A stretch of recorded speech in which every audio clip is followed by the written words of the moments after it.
Buenas tardes, mi nombre es Marino González, un participante de la Universidad Abierta para Adultos, cursando lo que es la asignatura de Derecho Público Internacional, a cargo de nuestro facilitador Luis Los Matos, donde el día de hoy realizaremos la siguiente exposición, donde nos pide que realice una exposición utilizando un medio virtual en la cual desarrolle los temarios, el exhorto, sentencia y fallos arbitrales, haciendo referencia a sus conceptos y procedimientos, e indique algunos ejemplos en los casos emitidos en el extranjero.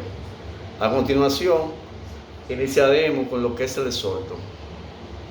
El exhorto son un medio de comunicación entre los juzgados del mismo grado. Tienen su origen en el hecho de que cada juez gozan de un ámbito de competencia territorial, fuera del cual no pueden actuar, y sin embargo requieren que algunas diligencias sean practicadas en otro partido judicial. En ese mismo sentido decimos que los exhortos o cartas rogatorias podrán ser transmitidos al órgano requerido por las propias partes interesadas, por la vía judicial, por intermedios de los funcionarios consulares o agentes diplomáticos, o por las autoridades centrales del estado requiriente o requerido según el caso.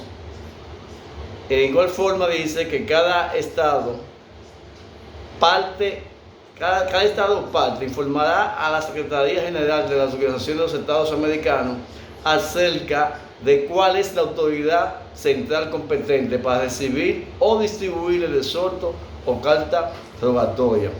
Los exhortos o cartas rogatorias se transmiten de acuerdo con las leyes y normas procesales del estado requerido.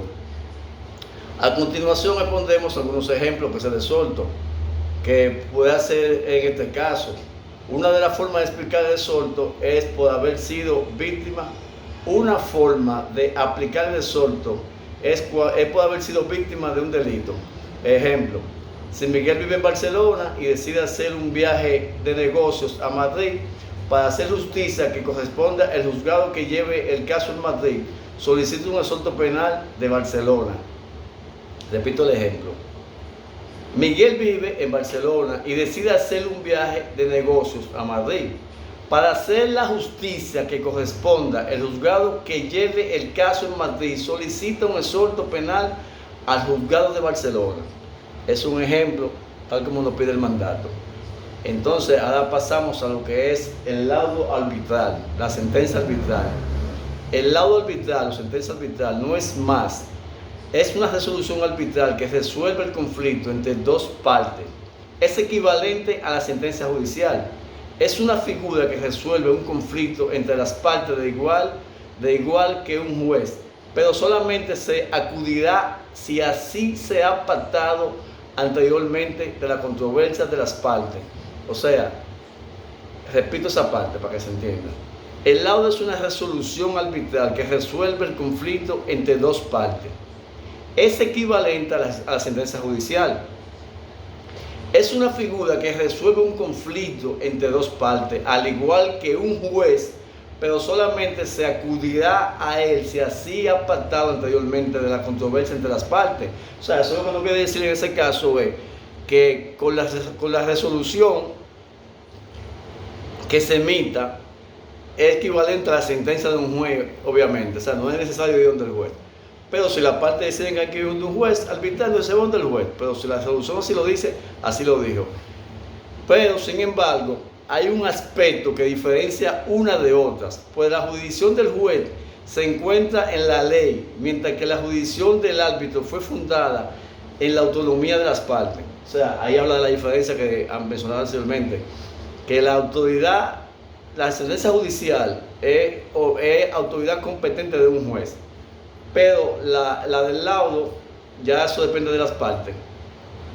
Seguimos diciendo que el laudo debe entenderse como un mecanismo para impartir justicia. Por lo general, este procedimiento presenta dos características fundamentales. Primera, tiene que estar acordados por las partes y es una alternativa al proceso judicial convencional. Esa es la principal característica que tiene esto, que son las partes que se ponen de acuerdo.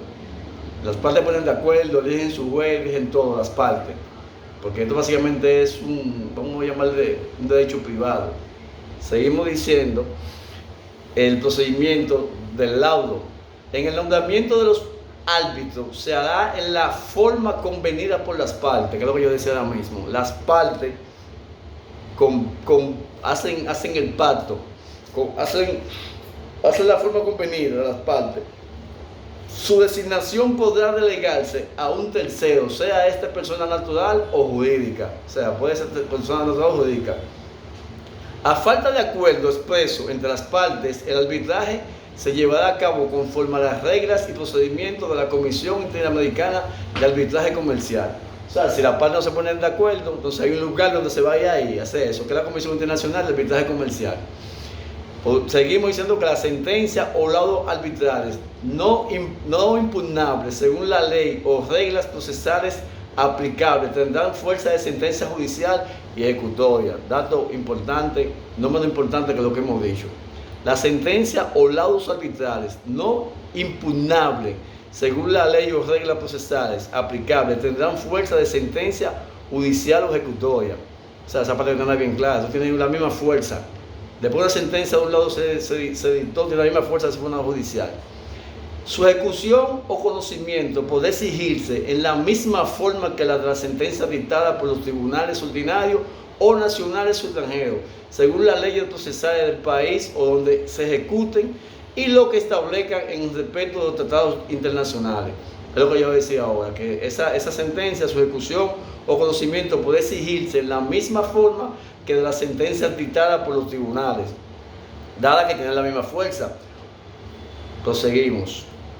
Entonces, seguimos en ese mismo orden donde dice que solo se podrá denegar el reconocimiento y la ejecución de la sentencia a solicitud de las partes contra el cual invocada, si esta prueba ante la autoridad competente del Estado en que se pide el reconocimiento de la ejecución.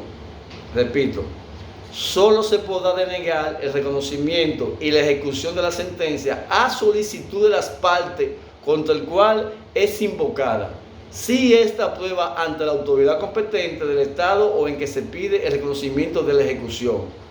Pues podríamos decir que en estos casos sería el primer caso, que sería que las partes en el acuerdo estaban sujetas a alguna incapacidad en virtud de la ley que le es aplicable a dicho acuerdo.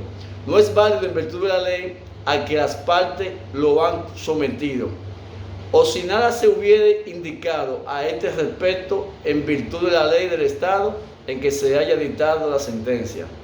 Otro caso puede ser que las partes contra el cual se invoca la sentencia arbitral no haya sido debidamente notificada de la designación del árbitro o del procedimiento de arbitraje, o no haya podido por cualquier otra razón hacer valer sus medios o defensa. Y por último podemos mencionar que la sentencia se refiere a una diferencia no prevista en el acuerdo de las partes, sometimiento al procedimiento arbitral. No obstante, las disposiciones de la sentencia que se refieren a las cuestiones sometidas al arbitraje pueden separarse de las que no hayan sido sometidas al arbitraje y se podrá hacer reconocimiento o ejecución a las primeras. Por mi parte ha sido todo, muchísimas gracias y pasen buena tarde.